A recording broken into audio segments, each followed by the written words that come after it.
चलिए आज हम लोग देखेंगे करंट अफेयर्स, क्योंकि प्रत्येक एग्जामिनेशन में आज के समय में कम से कम तो 5 से 6 क्वेश्चन से ज़्यादा ही करंट अफेयर से क्वेश्चन होते हैं। तो ये एक जीएस के सेक्टर में काफ़ी इंपॉर्टेंट रोल निभाता है। तो हम इसे एक एक करके देखेंगे और हर मंथ का देखेंगे। तो जो इम्पोर्टेंट होगा मैं आपके सामने लाऊंगा और बताऊंगा एक छोटी सी, मतलब जो हमारे एग्जामिनेशन की रिक्वायरमेंट होता है उसके अनुसार से हम बताएंगे। तो सबसे पहले क्या है कि एक है G20 शिखर सम्मेलन। अब G20 शिखर सम्मेलन क्या है, कैसे है, इसमें कौन कौन से देश शामिल होते हैं, ये हमें किसी काम का नहीं होता है क्योंकि अब हमें क्या है कि शॉर्ट पढ़ना है, क्योंकि ये बहुत बार आपने पढ़ चुका होगा कि इसमें कौन कौन सा देश सम्मिलित होते हैं, कौन है, ये सब अब नहीं पूछता है। जो चल रहा हो करंट में, यानी इसकी बैठक कहाँ हुआ, कब हुआ। तो सबसे पहले कब हुआ, क्या है कि बैठक कब हुआ, ठीक है ना। G20 शिखर सम्मेलन की बैठक कब हुआ है, तो इसका बैठक हुआ है वो 18-19 नवंबर। कब हुआ है, 18-19 नवंबर को, ये 2024 में। कब हुआ, 18-19 नवंबर 2024 को हुआ है। तो ये मेरा पहला फैक्ट हुआ। कब हुआ, तो 18-19 नवंबर 2024 को। दूसरा सबसे इंपॉर्टेंट और सबसे अधिक पूछे जाने वाला प्रश्न है, क्योंकि यही पूछता है कि G20 शिखर सम्मेलन की बैठक कहाँ हुआ। क्या हुआ, कहाँ हुआ है, इसका बैठक कहाँ हुआ। सबसे इंपॉर्टेंट जो पॉइंट है वो यही है, सर्वाधिक पूछा जाता है ये कि G20 शिखर सम्मेलन का बैठक कहाँ हुआ। तो इसका बैठक जो हुआ है वो है ब्राजील। अगर शहर का नाम पूछता है तो ब्राजील के रियो डी जेनेरो में,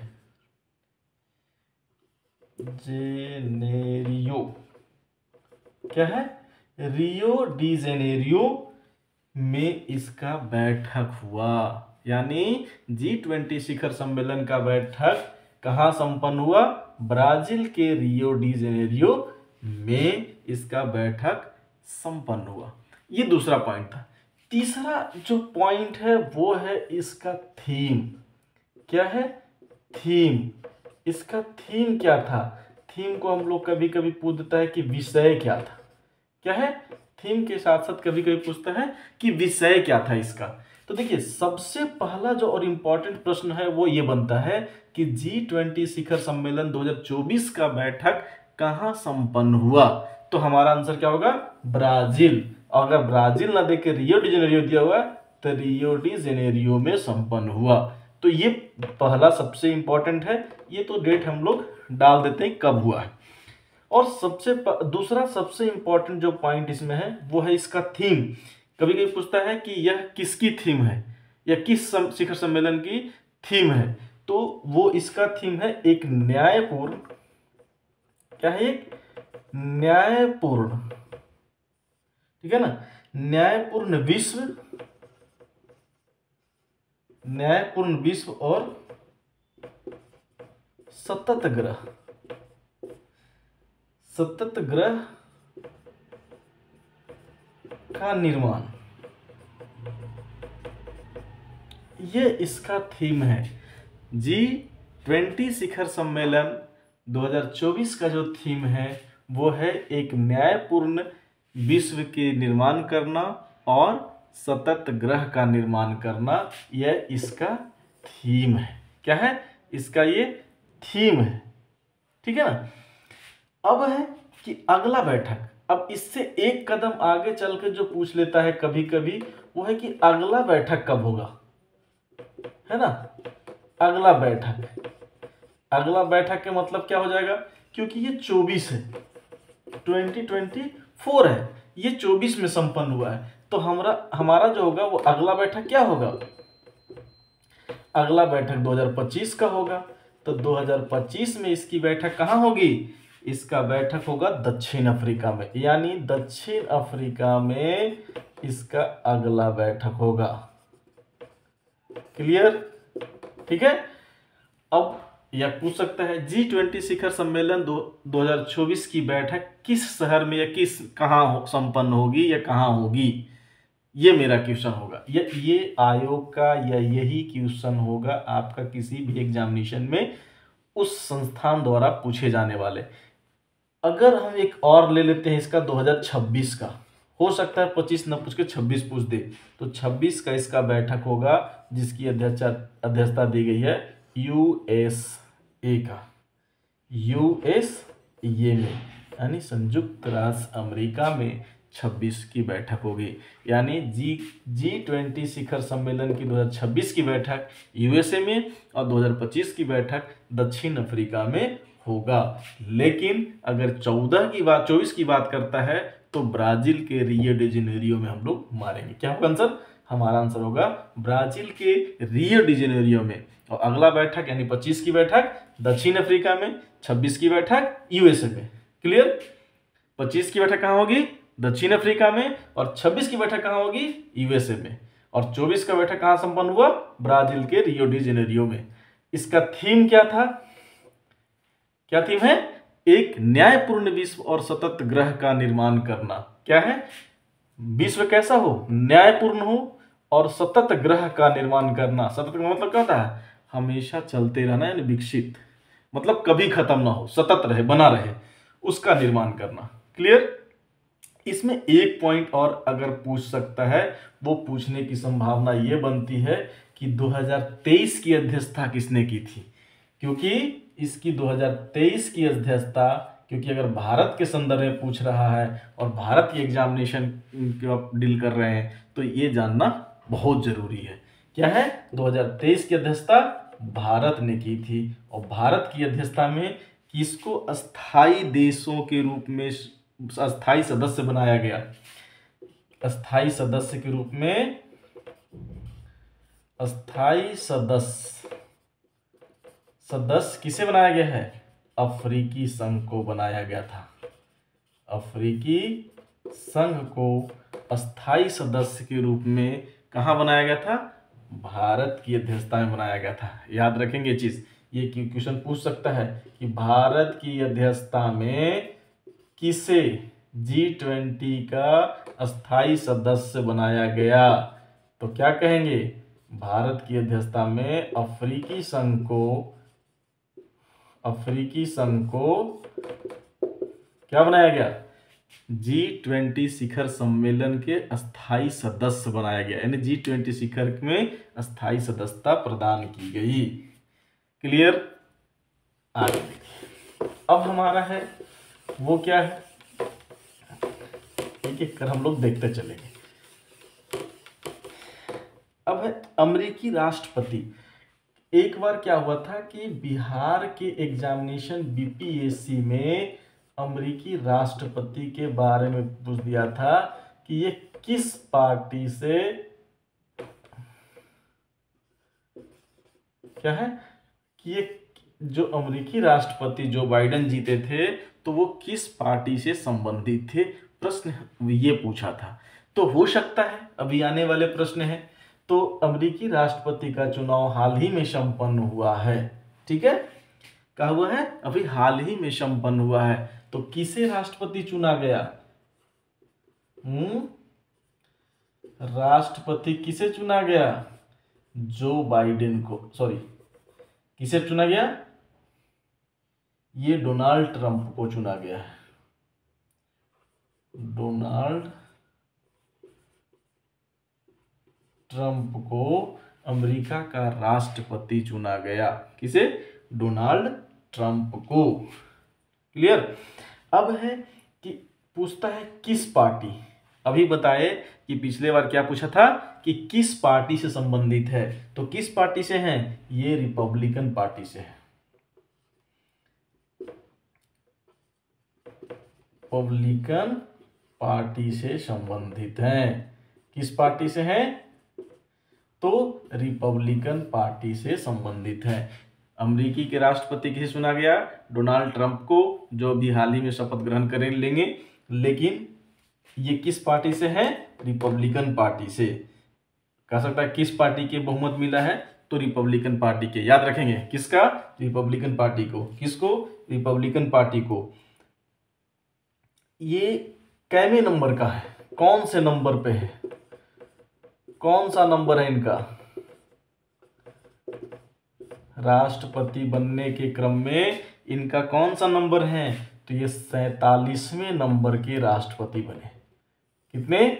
47वें नंबर के राष्ट्रपति हैं। एक और सबसे इंपॉर्टेंट जो तथ्य है, अगर पूछा जाए कि सर्वाधिक उम्रदराज या सबसे उम्रदराज अमेरिकी राष्ट्रपति बनने वाले कौन हैं? तो डोनाल्ड ट्रंप है। डोनाल्ड ट्रंप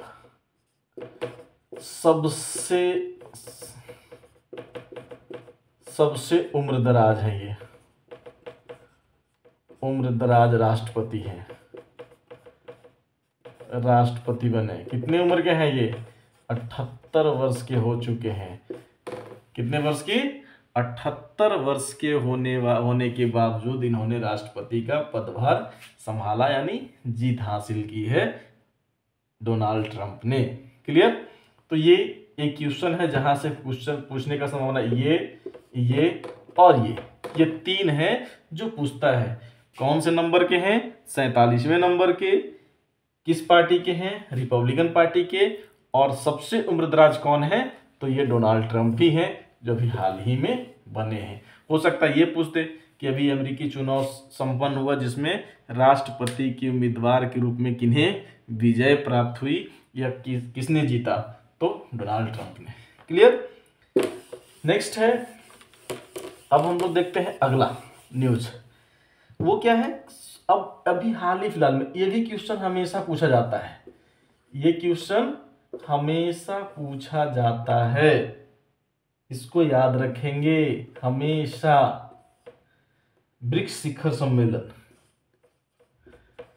क्या है? ब्रिक्स शिखर सम्मेलन।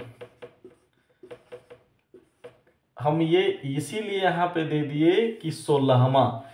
अगर पूछा जाए कि अभी हाल ही में ब्रिक्स शिखर सम्मेलन की बैठक हुई, वो कौन सी थी? तो कौन सा था? 16वां ब्रिक्स शिखर सम्मेलन का बैठक अभी अभी संपन्न हुआ। तो ये संपन्न हुआ कहां? संपन्न हुआ कहां संपन्न हुआ?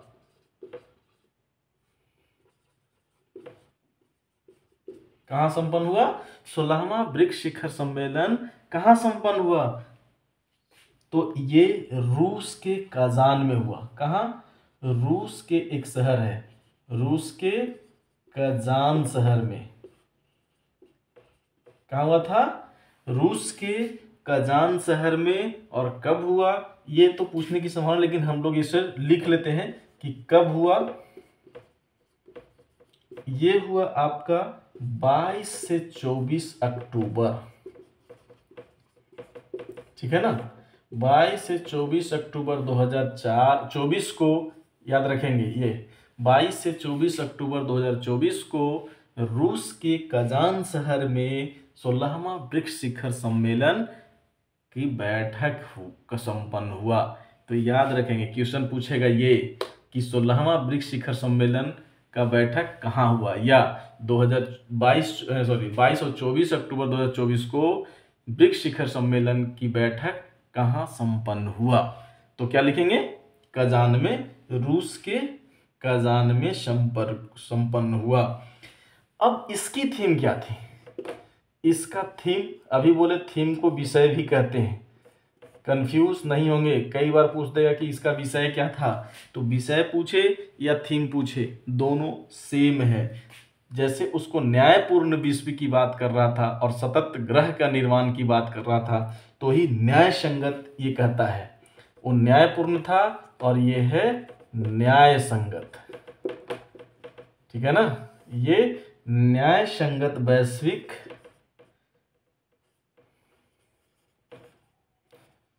विकास। ये क्या कहता है? न्याय संगत वैश्विक विकास और सुरक्षा के लिए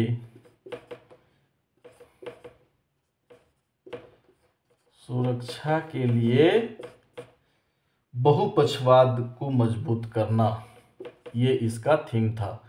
बहुपक्षवाद को मजबूत करना, ठीक है ना। क्या है?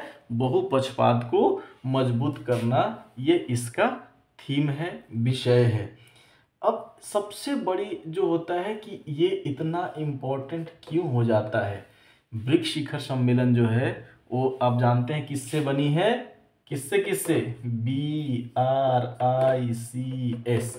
ये जो एस है ये वर्ष 2010 में सम्मिलित हुआ था। कब हुआ था?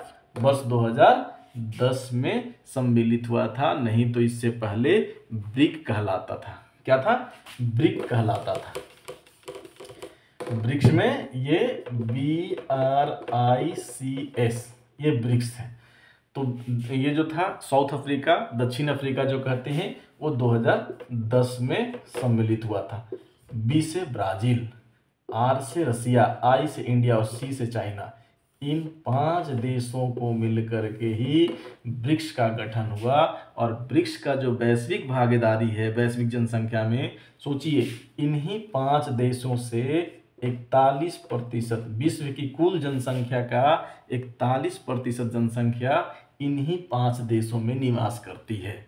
यानी वैश्विक जनसंख्या में अगर भागीदारी की बात करते हैं तो ब्रिक्स की भागीदारी जो है बहुत महत्वपूर्ण रखता है। आगे देखते हैं कि जो वैश्विक जीडीपी, अगर हम लोग कहते हैं ग्लोबल जो जीडीपी है, ग्रॉस डोमेस्टिक प्रोडक्ट में, इसमें भागीदारी ब्रिक्स की कितनी है? तो वो लगभग 24% है। 100% में से 24% यानी 1/4, लगभग 1/4 जो है वो ब्रिक्स का है, ब्रिक्स के देशों का है। और वैश्विक व्यापार की बात करें तो वैश्विक व्यापार में इसकी भागीदारी 16% है। व्यापार में क्या है? व्यापार में भागीदारी 16% है। क्लियर? चलिए अब है कि बिहार में एक ड्राई पोर्ट का निर्माण किया गया है। बिहार का ये पहला ड्राई पोर्ट है। ड्राई पोर्ट है किसका? बिहार का। बिहार का ड्राई पोर्ट है। तो बिहार का ये पहला ड्राई पोर्ट है। पहला ड्राई पोर्ट कहाँ हुआ? ये बिहिटा में हुआ है। बिहिटा में स्थापित हुआ है। पोर्ट का मतलब तो समझ ही रहे हैं, बंदरगाह, और वो हमेशा नदी किनारे होगा तो गंगा किनारे है, वो बिहिटा में है। इसका उद्देश्य क्या है कि वेयर हाउसिंग, सीमा शुल्क सेवाओं और मल्टी मॉडल के जरिए लॉजिस्टिक को बढ़ावा देना। इसका मेन उद्देश्य है कि सीमा शुल्क और मल्टी मॉडल के जरिए लॉजिस्टिक को बढ़ावा देना। तो यदि आपको वीडियो अच्छा लगा हो तो वीडियो को सब्सक्राइब करें और बेल आइकन को दबाएं, जिससे कि आप तक प्रत्येक वीडियो पहुंचता रहे। और इसे शेयर करें, लाइक करें, कमेंट करें यदि आपको कुछ पूछना हो या जानना हो। Thank you.